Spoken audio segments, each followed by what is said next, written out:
салом дӯстдорони футбол ва ҳаводорони барсаи бузург. имрӯз дар бораи иншааллоҳ гуфтани Хави ки олами ду динро ба шӯр овард, эҳтимолияти аз дастар рафтани Мингеса, омадани Конате ва шартномаи Усман Дембеле мегӯем. таксариҳоро баландтар кунеду поза ёнбошро гиред ки мо сар мекунем. гуфти он гапо агар инами ҳозир Барселона масъалаи дароз кардани шартномаро бо Оскар Мингеса набинад, ӯро аз даст медиҳад, зеро шартномаи ӯ баъд аз 3 моҳ тамом мешавад ва чанд клуби Англия ва Испания ӯро ба дастаи худ бурданианд. дар набудани Жерар Пике Мингеса ҷои ӯро гирифта аз иҷрои ин вазифа ба хубӣ баромада истодааст. зиёда аз ин, Мингеса дар бозии охир ба дарвозаи Уэска гол зад. айни замон ӯ яке аз муҳофизатгарони калидии Барса ба ҳисоб меравад ва ҷои Умтитиро дар ин хат танг кардааст. сину соли Мингеса ҳам айни футболист ва ба гуфти коршиносон ӯро ояндаи дурахшон дар пеш аст. худи ӯ чандон хоҳиши рафтан аз Ла Лигаро надорад ва худро дар Барселона хушбахт медонад. аз рӯи ҷумбуҷуле ки дар Барселона дида мешавад, даста аллакай дар пай идома додани шартнома бо Оскар мебошад. Барселона бояд ӯро ба дандон биқабад, зеро Пике пир шудаасту Умтити рафтанист, аниқтараш ӯро меравонанд ва дар ин сурат Мингеса ба вазири дифои Барселона табдил меёбад. чихеле ки гуфтем рақобати Челси бо Атлетико зери суол аст. Челси аз вақти таъин гардани Тухел ба сармураббигии даста 12 бозӣ пайи ҳам мағлуб намешаванд, лекин дастаи Симеоне бошад дар ҳолати бади физикӣ қарор дорад. онҳо дар Ла Лига холҳои бисёрро аз даст доданд ва акнун Барселона ва Реал аз пушти ӯ нафас мекашанд. дӯстони мо аз адин XBet барои вохӯрӣ коэффициентҳои баландро пешниҳод мекунанд. ана ман бошам бо коэффициенти 2.4 ба ғолибияти Челси 5000 рубл ставка хоҳам кард. шумо метавонед натарсида ставка кунед, зеро дар ҳоли боидани ставкатон маблағ ба ҳисобатон бармегардад. барои ин имкониятро истифода кардан ба лични кабинет дароед, участия ва аксияҳро интихоб карда бонус на спортро фаъол кунед. ссылкаи бозӣ дар комментарияи ин видео. Усман Дембеле хостори мондан дар Барселона мебошад, менависад Мундо Депортиво. шояд бархеҳо андеша мекунанд ки чаро аз имрӯз ин масъала мавриди гуфтушунид қарор мегирад. охир шартномаи Дембеле то тобистони соли 2022 қурб дорад. ҷонибҳо аллакай гуфтушунидро дар ин бора оғоз намуданд. аз ҳолати имрӯзаи худ дар Барселона Дембеле розӣ аст, зеро вақти зиёди бозӣ дорад. дар ин мавсим Усман дар 33 бозӣ 8 гол зада ва ҳам 4 паси головар додааст. қимати ӯ дар бозори трансфери расо 50 миллион евро дониста мешавад. ана инро нарх мегӯянд. боз шумо мегӯед ки дар Тоҷикистон бензин қимат шудааст. ба пули як Дембеле 1000 заправка месозию, бихоҳӣ бепул мардумро бензин медиҳӣ. ин албатта шӯхӣ буд, аммо дастаҳое ки мехоҳанд Дембеле дар ҳаяташон бозӣ кунанд кам нестанд. барои мисол Ливерпул, Бавария ва Манчестер Юнайтед аз ҷумлаи он дастаҳое мебошанд ки хоҳишманди Усман мебошанд. аммо чунончи гуфтем, акаи Усмон солҳои наздик аз Каталонияи гарм ба ягон ҷо рафтанӣ нест.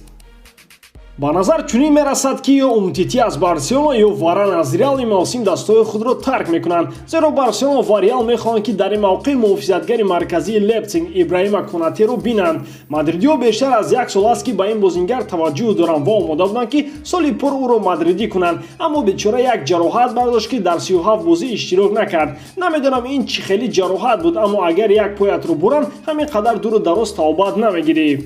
Барселона дар симои Конате нафареро мебинад ки хатти муҳофизати ба ҳавлии бедару дарвоза табдил ёфтаи дастаро сарварӣ кунад. албатта ин ҷо Пике гуфтани мардак аст ки то 70 солагиаш ба назарам бозӣ мекунад, аммо ӯро ҳам ҷароҳатҳо вақтҳои охир ғам медиҳанд. гуфтем ку пир ки шудӣ, устухонҳоят беқувват мешавад ва ана ҳамин хел ҷароҳат бардоштан мегирӣ.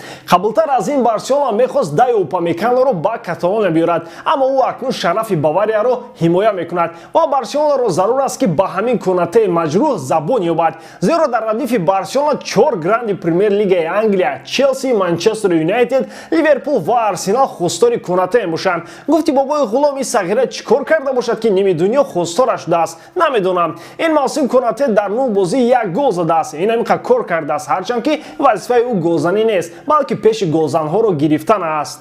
дӯстон, имрӯз ба шумо як хабари беҳтарин дорем. ширкати Азия Маркет ки тӯли чанд моҳ шуд бо мо ҳамкорӣ мекунад ва ба муштариёни худ танҳо дороҳои гиёҳӣ ва оригиналро пешкаш менамояд, тасмим гирифтааст ки ба хотири фарорасии иди Наврӯз аз имрӯз сар карда то рӯзи 22 март дар ҳамаи дороҳояшон 15% таҳфиф кунанд. ва акнун шумо имконият доред ки ҳамаи дороҳои Азия Маркетро бо таҳфиф 15% харидорӣ кунед. номерҳо дар рӯи экран, занг зада харидорӣ намоед ва имкониятро аз даст надиҳед.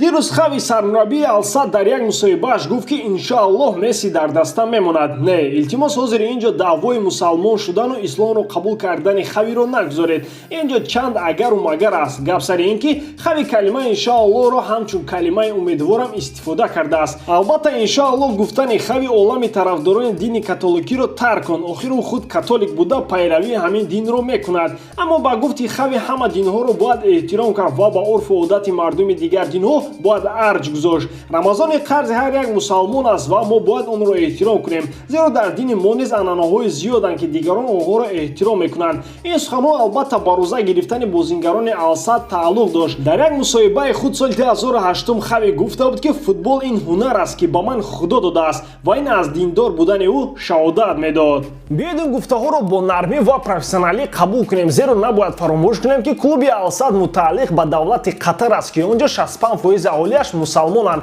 ва Хави инак чанд сол аст ки дар инҷо кору фаъолият мекунад ва ҷои пӯшидане нест ки бо ин забон гуфтанро ёд гирифтааст. Охир мо мусалмонҳо ин калимаро зиёд истифода мебарем ку. Бо эҳтимоли зиёд Хави ин калимаро барои эҳтироми мардуми Қатар ва албатта умеди он ки Месси аз даста намеравад баён доштааст. Ва бозам пушти ин гуфтаҳо чизи дигар низ пинҳон аст. Шумо ягон чизеро пай намебаред. Бо ин гуфтаҳо Хави ба Месси ишора мекунад ки ба наздикӣ ба Барселона меояд ва хостори он аст ки Лео дар даста бимонад.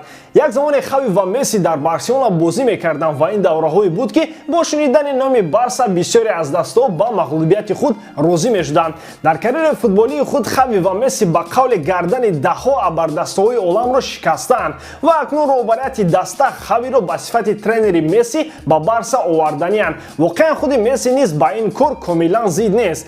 Аслан ин сару садаҳо кайҳост ки калаи куманро гаранг карданд ва ҳам худи ӯ медонад ки баъди нобарориҳо дар Лигаи чемпионҳо агар чемпионӣ дар Ла Лига ҳам аз даст равад, аниқ калушаашонро пеши по мемонанд. Чемпионӣ дар Ла Лига бошад имсол саҳлу сода нест, ҳарчанд ки дастаи каталонӣ дар ҷои дуюм аст, вале бо гумони ғолиб Лапорта куманро тобистон аз даста ба дар мекунад ва ҷойгузини асосии ӯ ана ҳамин Хави мебошад ки гуфти худаш иншоаллоҳ ба Барселона бармегардад. Барои имрӯз нависед ки шумо атрофи ин гапу калочиҳо чӣ андеша доред? Оё мехоҳед ки куманро ба Хави иваз кунанд ва ё рафтани Мингеса то куҷо талафот барои Барса хоҳад буд? Ва ҳам дар бораи тасмими Усман Дембеле чӣ андеша дореду омадани Конатеро интизоред? Намедонам чӣ мегӯед ё на, аммо нағз медонам ки гуфти Хави иншоаллоҳ лайкро дариғ намедоред. Ман ҳамин таом дӯстон боварӣ дорам ки ҷодкории ман ба шумо писанд меояд. Дар ҳам ҳолат Барселонаро дӯст доред ва канали Барса Тиҷиро дастгирӣ кунед. Дастгирии шумо пешравии мо. Бо шумо буд Муҳаммад Гаиров.